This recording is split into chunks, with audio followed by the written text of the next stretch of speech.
Hello friends, welcome to our YouTube channel. In this video I'm going to show you how you can fix this network problem if your network is not working or some other issues are on network in your OnePlus device. How you can fix these problems.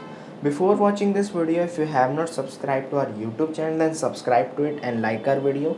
So let's start friends. First you have to swipe down, go to settings, swipe down, go to additional settings, swipe down, go to backup and reset, click on reset phone, and here you can see reset network settings. Click on it and make a password to reset it, and it will reset your network settings and it will be working fine. I hope you like this video. If you like this video, then subscribe to our YouTube channel for more helpful tips and tricks videos. See you next time.